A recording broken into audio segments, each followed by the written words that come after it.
bem-vindos.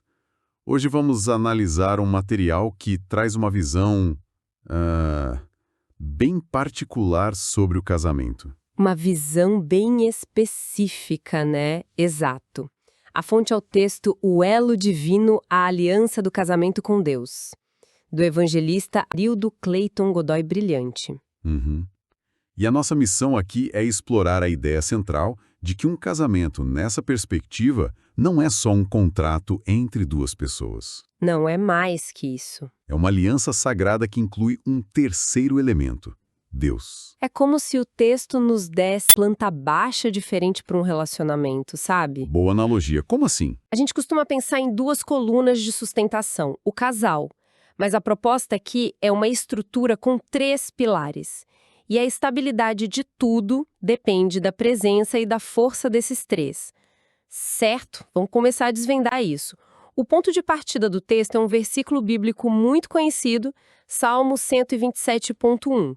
Se o Senhor não edificar a casa, em vão trabalham aqueles que a edificam. Clássico. Exato. E a primeira coisa que me chamou a atenção é que o autor faz questão de dizer que isso não é uma promessa de uma vida sem problemas. Pois é, ele já quer ajustar as expectativas logo de cara, né? E isso, ler o versículo segundo ele, não significa ausência de problemas com Deus ou sem Deus. Exato, não é uma apólice de seguro contra a dificuldade. É mais um convite para escolher o material certo para o alicerce. E o que é fascinante é como o texto já mergulha na realidade humana. Totalmente. Ele reconhece que nós oscilamos em nosso comportamento, nossas emoções, nossos interesses, tudo muda. A vida é fluida, né? Completamente. Então a proposta não é a perfeição do casal, mas a constância do fundamento. Cristo é apresentado como esse alicerce que fica firme, sabe? Independentemente das nossas oscilações. Então a ideia não é parar de oscilar, o que seria impossível. Impossível. Mas ter um ponto fixo para onde voltar. O texto diz que a presença de Deus na família deve ser um convite diário. E isso soa menos como um evento único, tipo, abençoei minha casa e pronto. Isso é mais uma prática contínua, uma decisão que se renova. O alicerce não impede a tempestade. Não mesmo. Ele garante que a casa continue de pé, antes e depois. E esse convite diário é o que conecta o conceito abstrato da fé com a rotina, às vezes caótica, de um casal. É uma manutenção ativa. Uhum. E essa ideia de alicerce é reforçada com uma metáfora que eu acho visualmente muito poderosa de Eclesiastes 4:12, a do cordão de 3 dobras. O cordão de 3 dobras não se quebra facilmente. Ele usa essa imagem para desenhar a estrutura do casamento que ele propõe. Não só 2 pessoas. São 3 elementos entrelaçados: marido, esposa e Deus. É uma imagem que comunica interdependência, sabe? E uma cresce exponencialmente. Como assim? Um fio sozinho pode ser fraco. 2 fios trançados são mais fortes. Mas a terceira dobra não só soma a força dela. Ela multiplica. Exato. Ela multiplica a resistência do conjunto todo. E o texto argumenta que quando Deus habita na relação, há direção. E quando ele governa, há paz. Essa distinção entre habitar e governar me parece sutil, mas importante. Qual seria a diferença na prática? Ótima pergunta. Um casal poderia ter Deus habitando, mas não governando? Com certeza. Habitar pode ser uma presença reconhecida. É como ter um mapa no porta-luvas do carro. Você sabe que ele está ali. Entendi. Já governar implica usar ativamente esse mapa para dirigir. É entregar o volante. Entende?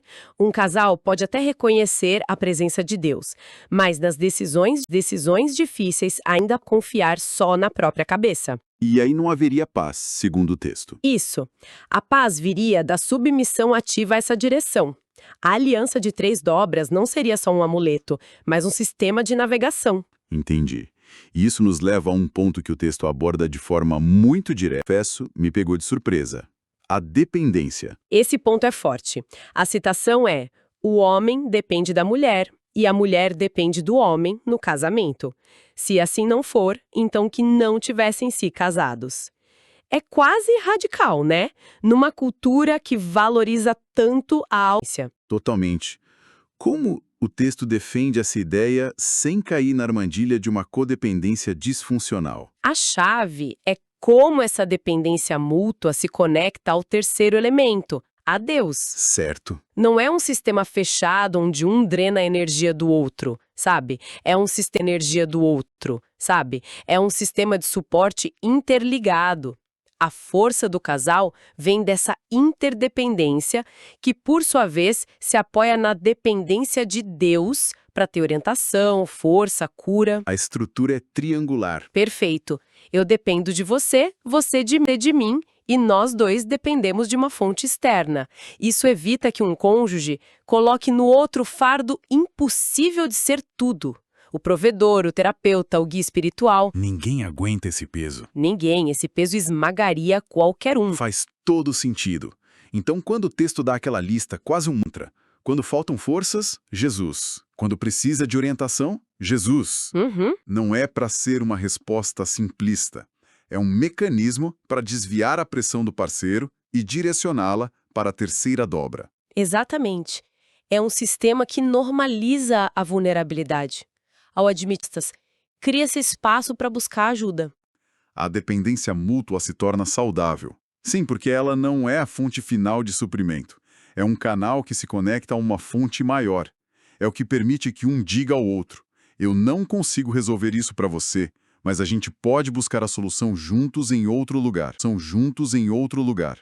Ok, esses conceitos de alicerce e interdependência são poderosos. Mas eu fico pensando, como isso se parece numa segunda-feira de manhã? Boa. Na vida real. Como um casal transforma essa teologia em ações no meio da rotina? É aí que o texto faz uma das suas impactantes. Qual? Sua vida cristã não começa na igreja, ela começa na família. Essa afirmação vira chave. Ela tira a fé do pedestal do evento de domingo e a coloca na arena da vida cotidiana. O lar se torna o verdadeiro campo de treinamento. Onde a fé é Treinamento. Onde a fé é testada e forjada. Isso. E o texto argumenta que o problema nasce quando um ou mais se escusa do exercício da fé em casa. Isso é um insight poderoso.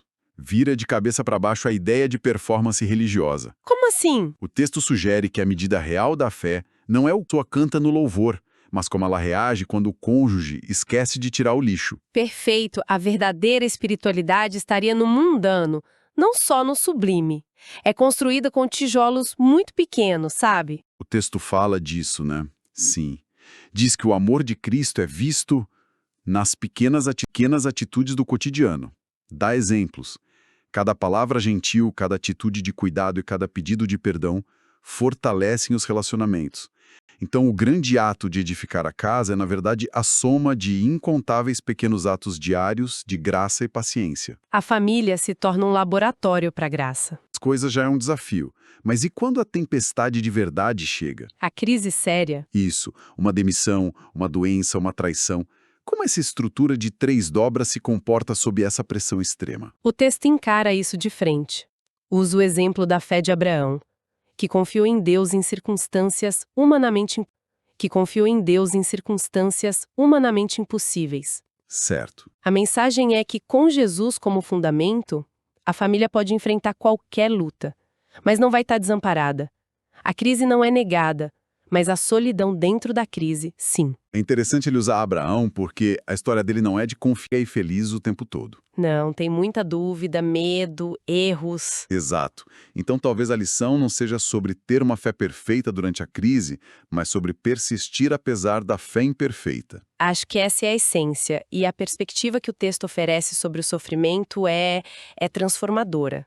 As dificuldades não são o fim da linha, mas matéria-prima. Matéria-prima. Sim. A citação é que Deus transforma dificuldades em aprendizado, lágrimas em consolo e desafios em testemunho. É uma teologia que diz que nada é desperdiçado. A dor, o erro, tudo pode ser redimido. E essa ideia toda é talvez a frase mais forte do material. Nenhuma crise é maior que a graça do Senhor Jesus Cristo. Isso. Para quem não vive nesse universo teológico, a palavra graça pode soar meio abstrata. não é só perdão, né? Não é só um perdão passivo, como se Deus dissesse tudo bem e virasse o rosto.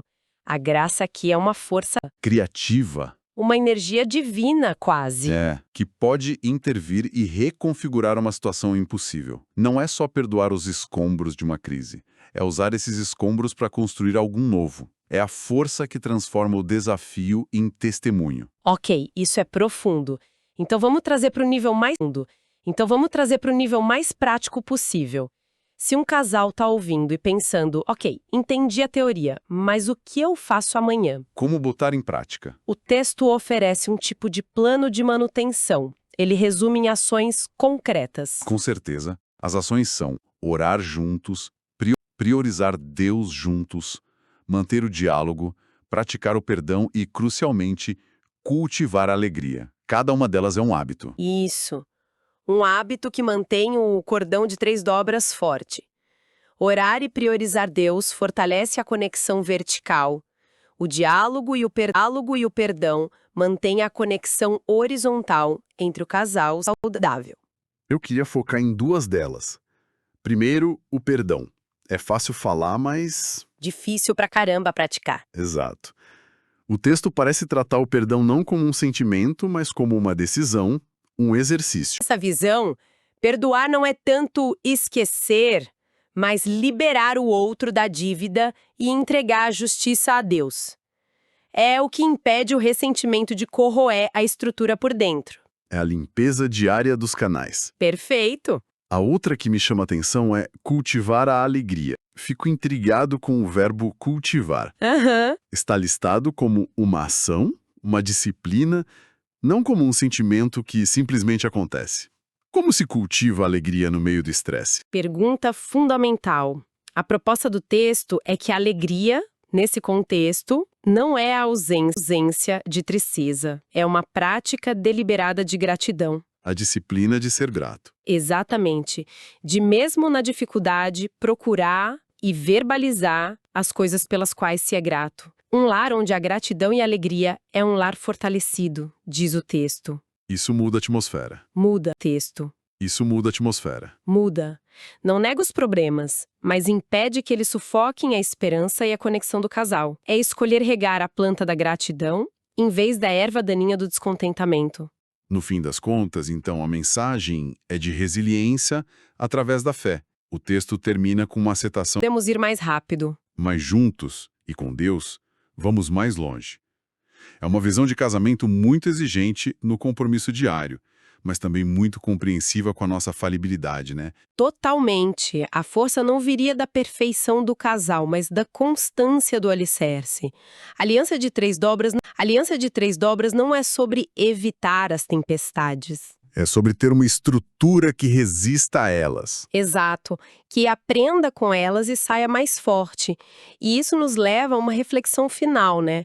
O texto enfatiza que essa vida de fé começa em casa com pequenas atitudes do cotidiano. Cuidado, gentileza, perdão, isso.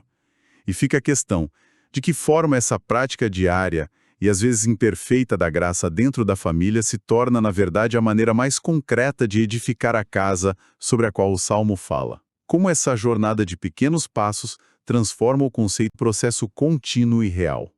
Um pensamento poderoso para encerrar nossa análise.